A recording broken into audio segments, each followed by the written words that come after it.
এবং আমাদের এই পদ্ধতি অনুসরণ করে আপনি আপনার রেজিস্ট্রেশন প্রক্রিয়া এবং আবেদন প্রক্রিয়া সম্পূর্ণ করতে পারবেন। তো আজকে সেই বিষয় নিয়েই বিস্তারিত ভিডিও। অবশ্যই ভিডিওটাকে স্কিপ না করে লাস্ট পর্যন্ত দেখুন এবং আমাদের সাথে থাকুন। আর একটা ছোট্ট অনুরোধ, যদি আপনি আমাদের চ্যানেলে নতুন আসছেন চ্যানেলটাকে সাবস্ক্রাইব করুন, পাশের দেওয়া বেল আইকনটা ক্লিক করতে ভুলবেন না পরবর্তী নোটিফিকেশন পাওয়ার জন্য। আর যারা অলরেডি সাবস্ক্রাইব করে আমাদেরকে সাপোর্ট করছেন অসংখ্য ধন্যবাদ।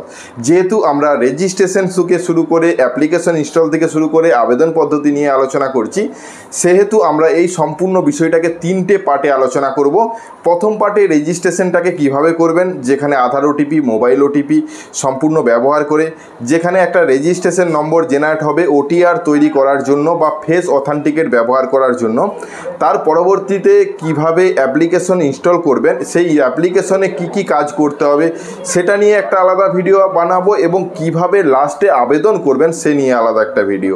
তো টোটাল তিনটে পার্টে ভিডিও হতে চলেছে। তো প্রথম ভিডিও রেজিস্ট্রেশন কিভাবে হবে, চলুন সরাসরি স্ক্রিনে চলে যায় এবং সেখানে আলোচনা করি, তাহলে বিষয়টা আপনার কাছেও পরিষ্কার হবে। চলুন। বর্তমানে NMMSC অর্থাৎ ন্যাশনাল মিন্স কাম মেরিট স্কলারশিপের অফিসিয়াল ওয়েবসাইটটা আপডেট চলার কারণে ওপেন হচ্ছে না। যাই হোক, আপনারা স্কুল থেকে ইনফরমেশন পেয়ে গেছেন ন্যাশনাল স্কলারশিপের রেজিস্ট্রেশন শুরু হয়েছে। ন্যাশনাল স্কলারশিপে যাওয়ার জন্য গুগলে NSP লিখুন। প্রথমেই যেটা দেখতে পাচ্ছেন scholarship.gov.in, এখানে ক্লিক করলে অফিসিয়াল ওয়েবসাইটে যাবেন। এখানে প্রথমেই দেখতে পাবেন অ্যানাউন্সমেন্টে বলা হচ্ছে scholarship application fresh and renewal open annual year 2024-25। শুধুমাত্র যে ন্যাশনাল স্কলারশিপে যারা উত্তীর্ণ হয়েছেন অর্থাৎ NMMSC পরীক্ষায় তাদের জন্য এটা পোর্টাল তা নয়, এখানে কিন্তু অনেক ধরনের স্কলারশিপ প্রোভাইড করা হয়ে থাকে কলেজ বা উচ্চশিক্ষার জন্য। তো যাই হোক, এখানে মাইনরিটি স্কলারশিপও দেওয়া হয়ে থাকে। সমস্ত আবেদন কিন্তু শুরু হয়েছে। তো সমস্ত আবেদন প্রক্রিয়াটাই একই পদ্ধতি, তো সম্পূর্ণ পদ্ধতিটা একইভাবেই দেখতে পারেন। তো এখানে আসার পরেই অফিসিয়াল ওয়েবসাইটের মধ্যে স্টুডেন্ট অপশন দেখতে পাচ্ছেন, এখানে ক্লিক করুন। এখানে ক্লিক করার সাথে সাথে দেখতে পাবেন অ্যানাউন্সমেন্ট, এবং তারপরে রয়েছে ওটিআর রেজিস্ট্রেশন বা লগ ইন করার পদ্ধতি। তারপর রয়েছে আপনাদের স্কলারশিপের যে আবেদন, অর্থাৎ যে স্কলারশিপ স্কিমে আপনি আবেদন করবেন। তার আগে একটা ইনফরমেশন দিয়ে রাখি, নিচের দিকে আধার কেন্দ্র সার্চ করার একটা ঘর দেওয়া রয়েছে। ব্যাংকের সাথে আধার যোগ আছে কিনা তার জন্য একটা দেখার অপশন দিয়েছে। এই দুটোর মানে আপনার যে ক্যান্ডিডেটের রেজিস্ট্রেশন করছেন তার আধার কার্ডে মোবাইল নম্বর যোগ থাকতে হবে, তার নাম এবং জন্ম তারিখ এক থাকতে হবে, এবং এই আধার কার্ডটি কোনো একটা ব্যাংকের সাথে যুক্ত থাকতে হবে। এইগুলো চেক করার জন্য এই দুটো অপশান। যদি না থাকে বা আধারে কোনো সমস্যা থাকে, কাছাকাছি আধার সেবা কেন্দ্র সার্চ করুন এবং সেখানে গিয়ে আপনি কারেকশন করুন, তারপরে এসে আবেদন করবেন। তো আজকে যেহেতু সম্পূর্ণ প্রক্রিয়াটা লাস্ট পর্যন্ত দেখাতে চলেছি, তো অ্যানাউন্সমেন্টের প্রথম ঘরটাতে যদি আমরা ক্লিক করি, এখানে ভিউ ওয়ালে ক্লিক করলে দেখতে পাবো প্রথমেই বলা হচ্ছে যে ওটিআর নম্বর রেজিস্ট্রেশন করার কথা, অর্থাৎ ওয়ান টাইম নম্বরটা আগে তৈরি করতে হবে, অ্যাপ্লাই নাও করতে বলছে। আপনি এখানেও ক্লিক করে সরাসরি যেতে পারেন, যেখানে আসার পরেই দেখতে পাবেন লগ ইন করার অপশান। লগ ইনে না রেখে রেজিস্টার অপশানে আপনাদেরকে ক্লিক করতে হবে। এখানে একটা বিষয় উল্লেখ করেছে যে চেঞ্জ মোবাইল নম্বর, অর্থাৎ যারা রেজিস্ট্রেশন করেছেন আগে রিনিউয়াল করবেন, তাদের মোবাইলটি কোনো কারণবশত হারিয়ে গেছে, তারা চাইলে আপনাদের মোবাইল নম্বরটি পরিবর্তন করতে পারেন আধার অথেন্টিকেট ব্যবহার করে। তাছাড়া এই অফিসিয়ালের হোম পেজ, অর্থাৎ যেখান থেকে আপনারা গিয়েছিলাম এই অ্যানাউন্সমেন্টে, তার সাইডে ওটিআর যে অপশানটি রয়েছে ওখানেও লগ ইন করতে পারেন। লগ ইন করলেও সেম অপশান আসবে, লগ ইন, রেজিস্টার এবং চেঞ্জ মোবাইল নম্বর। তো যেহেতু আমরা প্রথম থেকে দেখাতে চলেছি, তো আমরা রেজিস্টার অপশানে ক্লিক করব। রেজিস্টার অপশানে ক্লিক করার সাথে সাথে প্রথমে আছে গাইডলাইন্স, কিছু ইনফরমেশন, যেখানে কিভাবে রেজিস্ট্রেশন হবে তার বিস্তারিত তথ্য দেওয়া রয়েছে।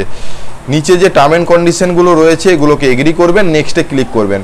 টোটাল রয়েছে 4টে ধাপ। তারপরে রেজিস্টার মোবাইল নম্বর ইনপুট করার কথা, তারপর KYC, তারপর ফিনিশ। এর মাধ্যমেই কিন্তু আপনার ওটিআর নম্বর রেজিস্ট্রেশন প্রক্রিয়াটা সমাপ্ত হবে। ওটিআর নম্বর রেজিস্ট্রেশন করার আগে কিছু ইম্পর্ট্যান্ট তথ্য, শুধুমাত্র ওটিআর নম্বর রেজিস্ট্রেশন করলেই হবে না, আপনাকে ফেস অথেন্টিকেট ব্যবহার করতে হবে বা ফেস অথেন্টিকেট KYC করতে হবে, যেটার মোবাইলের মাধ্যমে হবে।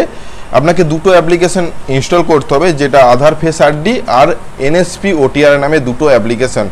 এই দুটো অ্যাপ্লিকেশন ব্যবহার করে আপনারা KYCটা সম্পন্ন করবেন, তারপরে স্কলারশিপ আবেদন করবেন। তো তো যাই হোক, আমরা সরাসরি আবেদন করি, রেজিস্ট্রেশন করার প্রক্রিয়াতে চলে যাই, যেখানে সর্বপ্রথম আমরা এই টার্ম অ্যান্ড কন্ডিশনগুলোকে ওকে করছি, নেক্সট করছি। নেক্সট করার সাথে সাথে আপনাকে চাওয়া হবে আপনার মোবাইল নম্বর এবং ওটিপি পাঠাতে বলা হচ্ছে। ওটিপিটা দিয়ে ক্যাপচার কোড দিয়ে ভেরিফাই করবেন। সেই মোবাইল নম্বরটাই ব্যবহার করার চেষ্টা করবেন যেটা আধার কার্ডের সঙ্গে যুক্ত করেছেন। ভেরিফাই সাকসেস হওয়ার সাথে সাথে আপনাকে চাওয়া হচ্ছে আধার কার্ড নম্বর এবং তাতেও ওটিপি আসবে। আমি প্রথমেই বললাম আধার কার্ডে মোবাইল নম্বর থাকা বাধ্যতামূলক, না হলে কিন্তু এই অপশানটা ক্লিয়ার করতে পারবেন না। আধার কার্ডের ওটিপি ব্যবহার করে ক্যাপচার কোড দিয়ে ভেরিফাই ক্লিক করবেন। আপনার যদি আধার কার্ড না থাকে তাও কিন্তু আপনি আবেদন করতে পারেন আপনার বাবা বা গার্জেনের আধার কার্ড ব্যবহার করে। যাই হোক, এই অপশানগুলো আমরা পরে আলোচনা করব। আজকে সহজভাবে যে অবশ্যই আপনার কাছে আধার কার্ড নম্বর রয়েছে সেটাই ব্যবহার করুন এবং গেট ওটিপিতে ক্লিক করুন। গেট ওটিপিতে ক্লিক করার সাথে সাথে এগ্রিমেন্ট এসেছে, যেটাকে এগ্রি করতে বলা হচ্ছে। তো এগ্রি করছেন, এগ্রি করার সাথে সাথে আপনার মোবাইলে ওটিপি আসবে এবং ক্যাপচার কোড দিয়ে ভেরিফাই করবেন। ভেরিফাই সাকসেস হওয়ার সাথে সাথে লেখা উঠছে your bank account seeded with Aadhaar NPCI mapping, অর্থাৎ এই ক্যান্ডিডেটের কিন্তু আধার কার্ডের সাথে ব্যাঙ্কের অ্যাকাউন্ট যুক্ত আছে, এটা কিন্তু কনফার্ম করে নিতে পারছেন। তো যাই হোক, এখানে সাথে সাথে আপনার আধার কার্ড অনুযায়ী নাম, আধার কার্ড অনুযায়ী ডেট অফ বার্থ, ছবি এবং আধার কার্ডে যা অ্যাড্রেস রয়েছে সেটা আসবে। এখানে অ্যাড্রেস ঘরে পরিবর্তন করা যাবে, তবুও আমি আপনাদেরকে বলবো পরিবর্তন করার কোনো দরকার নেই। আধার কার্ডে যা আছে সেরকমটাই রাখার চেষ্টা করুন, তাতে পরবর্তীতে কোনো সমস্যা হবে না।